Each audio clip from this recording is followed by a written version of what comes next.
let's look at all the first-round quarterbacks, 6 taken in the first 12 picks. Scale of 1 to 10, how good is the situation in which the player finds himself, starting with the first overall pick in the draft, the one thing that was not a surprise at all? Well, wait, before we do that, let's go with Drake Maye since we're already in that neighborhood. Scale of 1 to 10, how good is his situation being the 3rd overall pick in New England? 5-ish. I'm going to say 5. That's about where it is. I mean, again, there's nobody on that roster that any defense is like, or defensive coordinator is going to be staying up late at night going, oh my gosh, we got to play this guy, right? That's my first thing we talk about. There's nobody, right? I mean, right now, as it stands, I would go Ramondre Stevenson is the most dangerous guy on the Patriots offense, period, right? But their offensive line, we know that needs a little work, and there's certainly some issues there. And receiver and stuff is, good, but nothing special. Same with the tight end situation there, right? So, yeah, I look at that to go, that's not the greatest supporting cast and how to start things as far as, a rookie quarterback is concerned. Yeah, I think that's right. I think that, and look, these guys don't get to pick where they're going to go, but, you got the alternative destinations, New York and Minnesota, where the head coach is an offensive guy. In New England, the head coach is a defensive guy and a first-year head coach, and there's a lot of turmoil, and there's a legacy to chase. Yep. There's shoes to fill. Right, there's all that, right. Yeah, I think for Drake Maye, and all the stuff he's going to step into, and the Boston sports fans, and they're only going to give him a certain amount of grace period before they really start clamoring, I'll go 4.5. And that's even generous. I'll go 4. Because I think for him specifically, they needed a guy who could come in and play right away. They needed Jayden Daniels. They didn't need a guy who's going to be parked on the bench indefinitely, and then everyone's going to hold their breath when it's time for him to go play.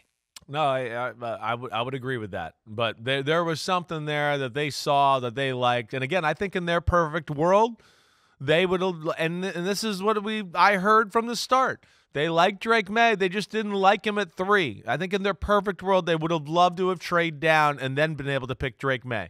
But the Giants were Drake Maye or bust. And, of course, the Vikings were Drake Maye. And then I think J.J. McCarthy was number 2 on their board from all due accounts. And that's where I think they probably felt like, damn, we're strapped in here to take him at number 3 or we're not going to get him at all. And it sounds, by all due accounts, that ownership really liked Drake Maye as well. So all those things coupled together, I think are why we are where we are. That's the hot potato in New England. How much was ownership involved in this? Pay no attention to the man behind the curtain. And look, I've seen people saying, well, Arthur Blank knew everything they were doing in Atlanta with Michael Penix. Well, I would hope so. I mean, the owners, when you're talking about franchise-altering decisions, yes, you don't just walk into the owner and say, with the 8th overall pick in the draft, we took a quarterback who's going to sit for maybe 4 or 5 years, just so you're aware. Probably should let you know since you're the one who signs the checks. No, ownership is involved. Ownership, this is the thing that they really would prefer we not know. They are so much more involved in this stuff, especially the big decisions. So, where's that line? How much of it is Robert and Jonathan Kraft were aware? How much of it is, I really like that kid from North Carolina. There's something about that kid from North Carolina. I know that there's going to be teams that want to come up and get that pick. They want that kid from North Carolina. Maybe we should want that kid from North Carolina. You have to be very careful about the questions you ask, the things you say, your facial expressions, everything. We've said that about a bunch of different owners. Because the other people in the organization pick up on what the owner wants. And who knows what the truth is there. And this is just on the heels of how much owner involvement in the Dynasty documentary that had all this, complaining about making Bill Belichick look bad. And it's just this push and pull, this back and forth that we know is inherent to most organizations. So there is that question. Yeah. How much of this, Chris, was driven by ownership? And the fact that there isn't a clear answer tells me that, it probably was to a certain extent driven by ownership. Yeah, that seems to be the word on the street, definitely. All right, come on, let's go. Let's keep moving on with the exercise. We talked about Drake Maye and the Patriots. Wow. Keep it going. I tried to give you a chance to say something. Well, damn, how many times we got Screw it. Let's go. J.J. McCarthy. Okay, scale of 1 to 10. How good of a situation is he in? Damn. He's in a good one, like a really good one. I mean, almost as good as you could possibly be in as far as a rookie quarterback. I'm going to say a 9, okay? Because I don't know if I want to give anybody a 10 yet. I'm going to be the Russian judge here for now. But yeah, give him a 9. I mean, we talked a little yesterday. Receivers, awesome. I mean, we're assuming they re-signed Justin Jefferson, of course, in that. 2 tackles, awesome, right? Play caller, quarterback coach, guru, ex-NFL quarterback as your quarterback coach, and Josh McCown. I mean, all the things there are just, through the roof for J.J. McCarthy, let alone it's a system fit, right? And we talked about yesterday the play-action pass, and even though they don't run the ball that great in Minnesota, the play-action pass is still effective when you don't run the ball that well, and they use it to death, and J.J. is really good in that department. I'm inclined to say 10, but the fact that I'm inclined to say 10 actually makes me go backward because it almost puts too much pressure on J.J. McCarthy because, hey, kid, you landed in the perfect spot. If it's anything other than perfection, you suck, right? I mean, it is, in a weird sort of way, extra pressure on him because he's working with a guy who is going to get him to his ceiling. Right. So we're expecting J.J. McCarthy to get on that same rocket ship that Kirk Cousins was on before it was derailed by the torn Achilles tendon. So, yeah, I'll go 9 with you as well because if we say 10, it's counterproductive. And the fact that we think it's so great does make it harder for him, but it's still a pretty good situation. If they had a really good running game, I'd go 10, right? If I was like, damn, they had their running game, right? They got Aaron Jones. Well, we haven't seen it yet, and they had Dalvin Cook, and they weren't that great at running it 2 years ago, right? I'm like, that might put it at a 10, but I'm excited for the possibility. I just don't know about it yet. How committed are they ever going to be to running the ball? That's what I mean. The question. Exactly. That was one of the frustrations from the Dalvin Cook perspective. Once Kevin O'Connell took over, they really weren't committed to running the way they were under Mike Zimmer and his revolving door of offensive coordinators. All right, one more before we take a break. Okay. Caleb Williams. Okay. First pick in the draft. Chicago Bears. Damn. Got Roma Dunze there with the 9th overall pick. Has Keenan Allen and DJ Moore. Great pieces in place. Great football town. We love Chicago. Chicago deserves to be far more relevant than the Bears have been the last 40 years. What is this fit for Caleb Williams 1 to 10? I mean, I feel like I'm going to go almost like the same thing we just talked about. I'm going to go an 8.5. I'm going to go 8.5. I'm not going to give it the 9. And the only reason that being is that I'm not ready to sit here and say Shane Waldron is Kevin O'Connell yet, right? That's the big thing. But when you take in all the other stuff into account, right? Running back situation, damn good. We talked about it before the draft. Tight end, Cole Kmet is one of the better ones in football. And that receiving core they got there, those 3 guys, and it's still a pretty good offensive system. And they got an O-line that turned the corner last year and I think is pretty damn legit. Man, there's a lot to like. And, of course, with Odunze being picked at number 9, right, that to me just showed me that they think Caleb Williams can hit the ground running and run an offense and they can attack from day one. And I think that's what's exciting. So I'll go 8.5 with that one, Mike. I'm going to say – you're going to go above it? I don't want to say 10. Well – you're going to go 9.5? I'll go 9. I'll go 9 with him as well. Here's why. Why? If he didn't perceive it to be a great situation for him, I think he would have made a play to not go to Chicago. I really do. I think that was on the table at some point before the draft. At some point, the possibility of saying, I'd really not like to play for the Bears, working that behind the scenes. Because that's what you try to do at first. You try to convince the Bears not to want you because you don't want them, and let's not embarrass each other. I look bad because I'm pushing back against the honor and a privilege industrial draft complex. You look bad because you look like a poverty franchise because the guy that you want to take is saying, I don't want to play for the Bears. It could have been done behind the scenes. I think he came to the conclusion, I'll go there, even though it's a defensive head coach, even though Shane Waldron, the offensive coordinator, will be a head coach somewhere else if things go really well for me, and then I'll have a new offensive coordinator. And if they keep going well, I'll have a new offensive coordinator, and I'll keep having new offensive coordinators until I get the one who causes my career to regress. Even with all of that, I'll go to Chicago, and I'll make the commitment. And look, one of the realities is if he ever does have an offensive coordinator that causes regression, that's when you wash out the whole coaching staff and hire an offensive head coach. And you'll have your pick of them if Caleb Williams has been great. So I think he came to the conclusion with the homework he did about the Bears, this is the place for me. I'm comfortable there. Otherwise, we would have heard an effort by him to try to get away from Chicago. Yeah, I would agree with that too. I would. And, it's right. We talked about this before the process. I mean, damn, this has a little bit of that, Joe Burrow to the Bengals. I know the Chiefs weren't exactly the same, or the Bills, but that, like, hey, this guy could come in and be that guy that saves the organization that they've never had or that they haven't had in, 30 or 40 years, right? And that appeals. So that would have appealed to me at a place like Chicago, a guy, hey, you grow up, and as we saw with Caleb Williams, it seems like he's loved the sport. He's into every little detail about it. He's a gym rat, where you go, wait, I can go to this legendary franchise and be kind of like the first great quarterback ever?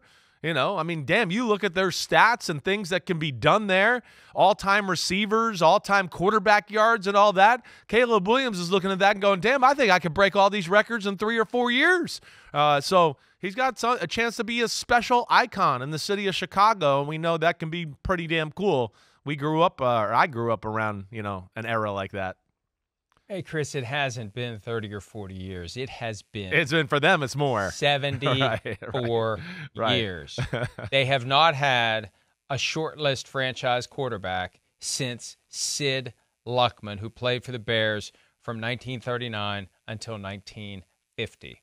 That's it. And, they thought it was going to be Jay Cutler. It wasn't. All due respect to Jay Cutler, he wasn't a franchise quarterback. He wasn't.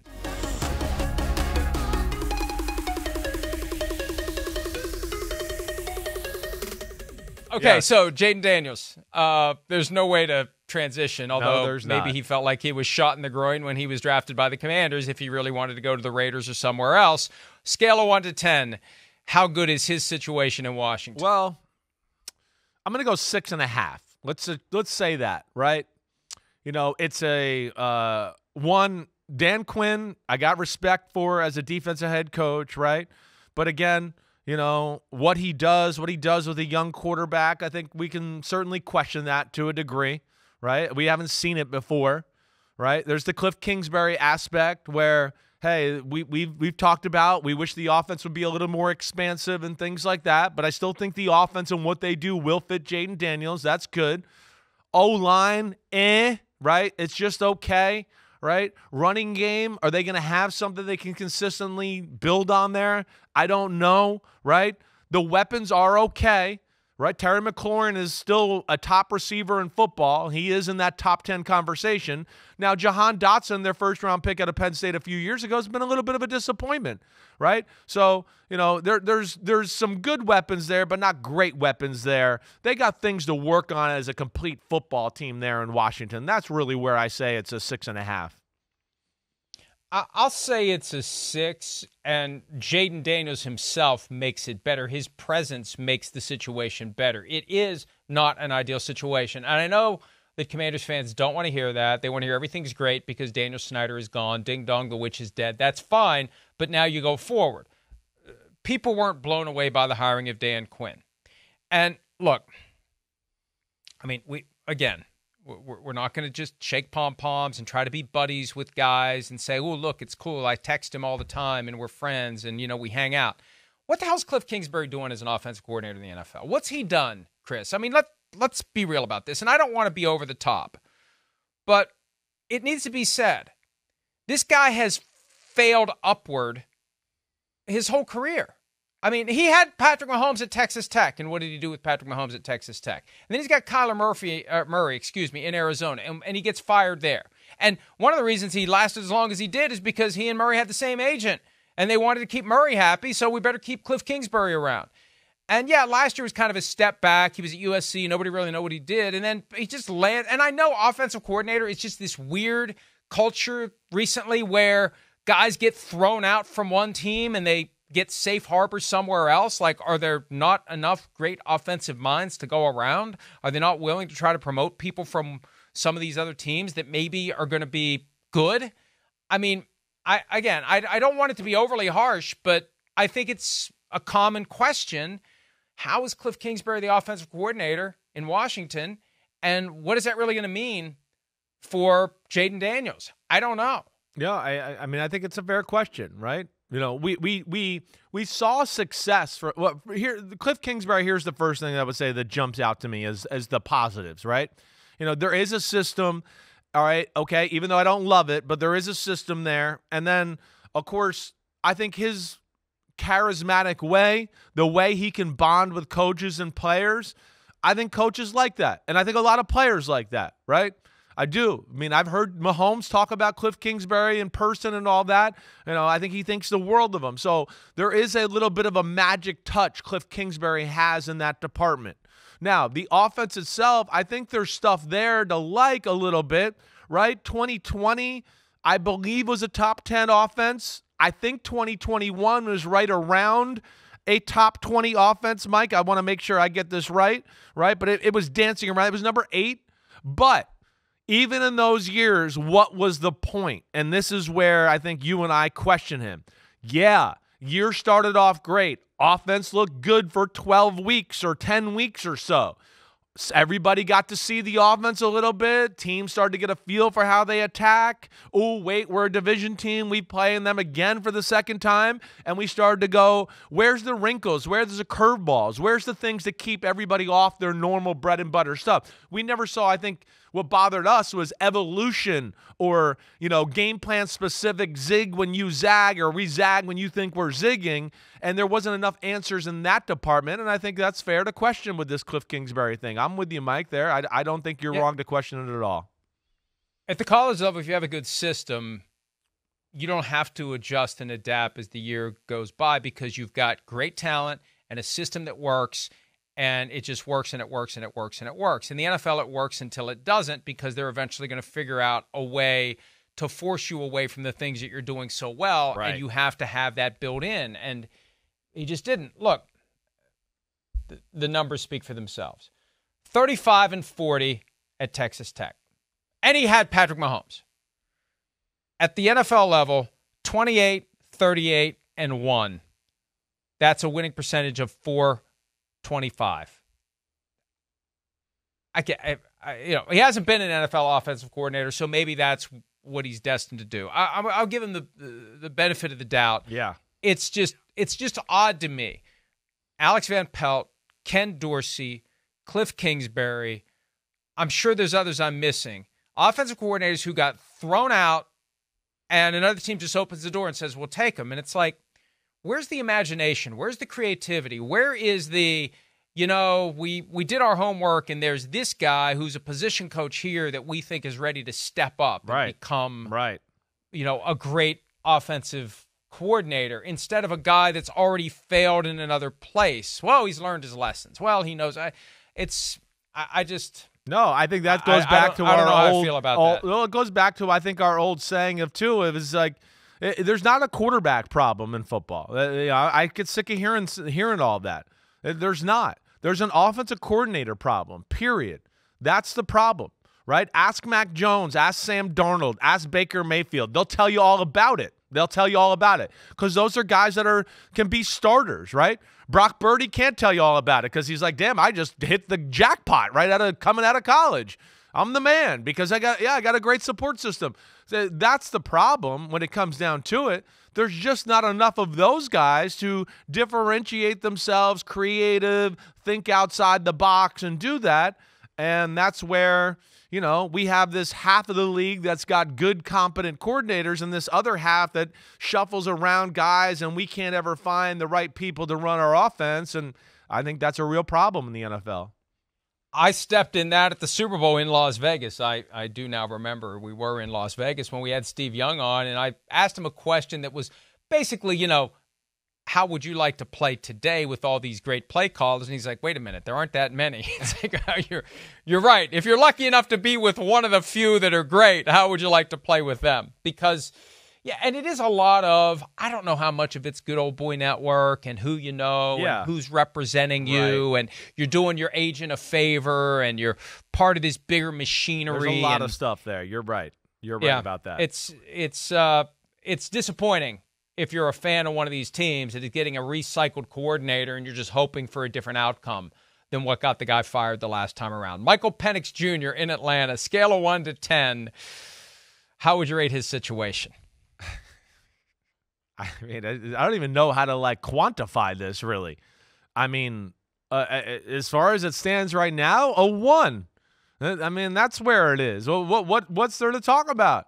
He's sitting on the bench. There's no way to play. He's a top 10 pick, right?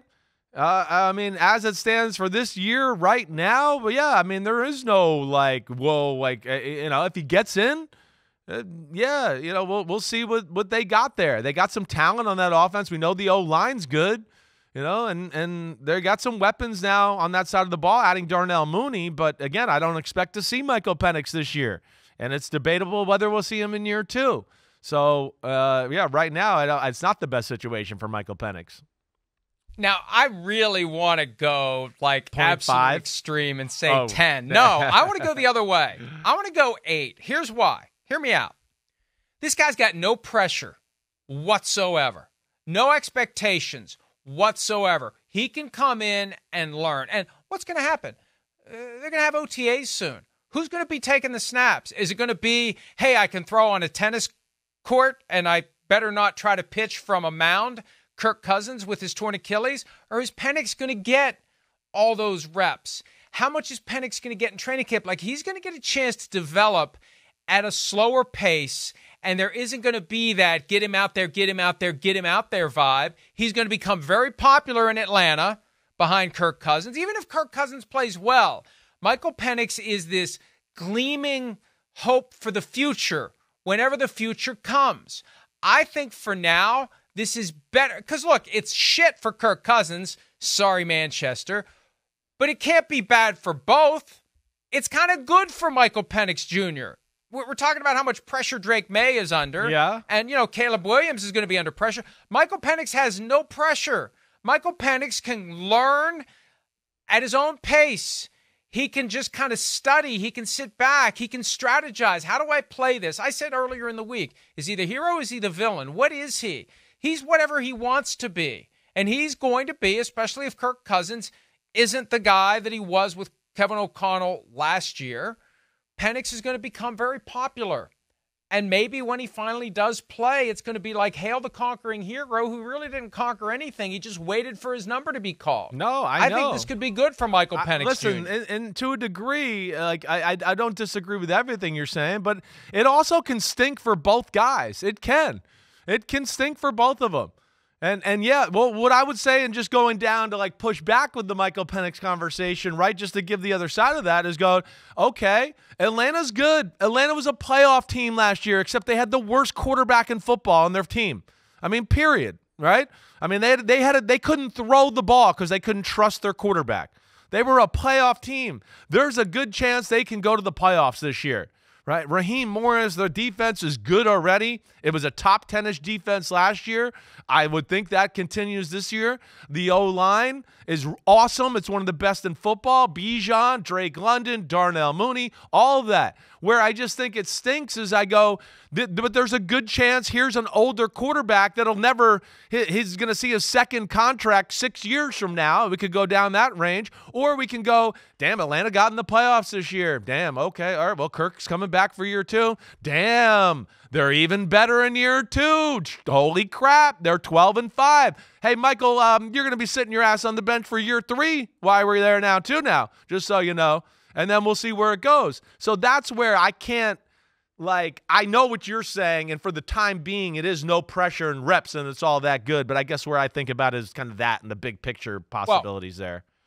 If this all settles down and Kirk Cousins and the Falcons end up moving forward in a positive way, there's a chance this thing just keeps escalating behind the scenes. It could. That Kirk is pissed.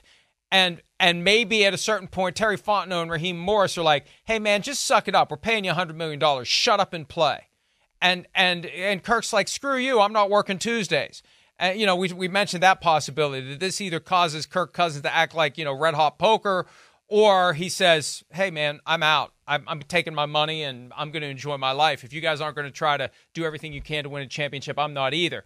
But if this does escalate, it creates an environment where Michael Penix Jr. gets on the field sooner than later. So, I try to go to the other extreme. I think the truth is probably somewhere in the middle, and it's to be determined because much of it depends upon how Cousins plays, and much of how he plays depends upon how this relationship goes in the aftermath of them giving him the surprise of surprise last week when they called him up during round 1 and said, oh, by the way, you may want to know this. You may not like it, but we're taking a quarterback with the 8th overall pick. All right, the Broncos took a quarterback with the 12th overall pick in Bo Nix. Scale of 1 to 10, what's his situation in Denver? Well, it's up there. I mean, again, how could you not like this situation? I think the only thing that's like not a positive for a guy like Bo Nix is maybe just like questioning talent at receiver, how talented the offense is overall, but I'm going to give it an 8. I mean, again, almost like we're talking about with J.J. McCarthy and all that, maybe I should be more aggressive here. Maybe I should be giving it a 9, honestly. You know what? I will give it a 9. I'm going to give it a 9 because, one, it's like not only is it, hey, you went with a offensive guru and one of the greatest offensive quarterback whisperer guys in the history of football, but I think, too, like the J.J. McCarthy, Kevin O'Connell fit, it's a system fit, right? There's a reason you saw me at the Combine in late February, and I had just watched a little Bo Nix film, and I was like, Sean Payton's going to like Bo Nix. He's going to take Bo Nix, right? I said that because I just went, wait, he's his kind of guy. It makes sense. Quick release, quick decision maker, really plays awesome within the pocket, and then is athletic enough to do some things to get out of the pocket every now and then. And I think that's where it's a good fit. I think with this one overall, you just go, you know, hey, you know, how good are they on offense? Are they going to be able to run the ball consistently? And how dangerous can Cortland Sutton and Marvin Mims be this year at wide receiver for them? I think it's an 8 if Sean Payton still has his fastball. And the jury's still out on whether or not he still has his fastball because last year was a mess. And I have no reason to think he still doesn't have his fastball. He's only 60, but if you know, the game can shift and change, and what worked in New Orleans with Drew Brees might not work, who knows? I'm just saying, if Sean Payton can still do what he's always done after that lost season of 2023, then it's an 8 for Bo Nix. We're all assuming he can. Right. And I have no reason to think he can't. No. I'm just saying that there is that flicker is at least there, based upon what a crap show it was last year and the way that it ended down the stretch and, you know, holding on to Russell Wilson as starter as long as they did and making the switch to Stidham when they did and all that other crap that bubbled up. It was just a bad situation. And it makes you wonder, like, I don't know how many other options he had, but why even take that job when you're going to have this first season with a guy that I think on the way through the door, Sean Payton knew it was going to be a challenge to get it to where it needed to be. But he won. Wilson's gone.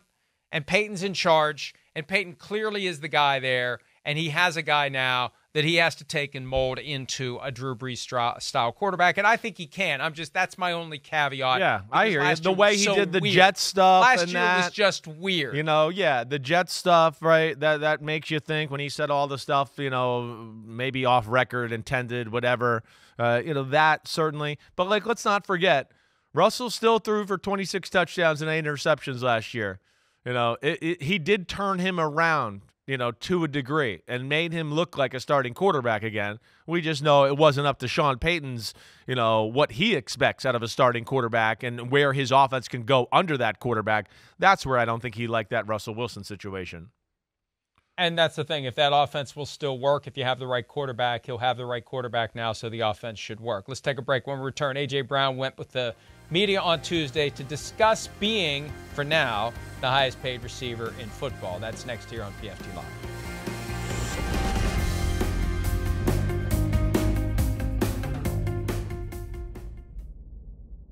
Hi, it's Mike Florio. Thanks for watching PFT on YouTube. Hit subscribe for the latest news and analysis from Pro Football Talk.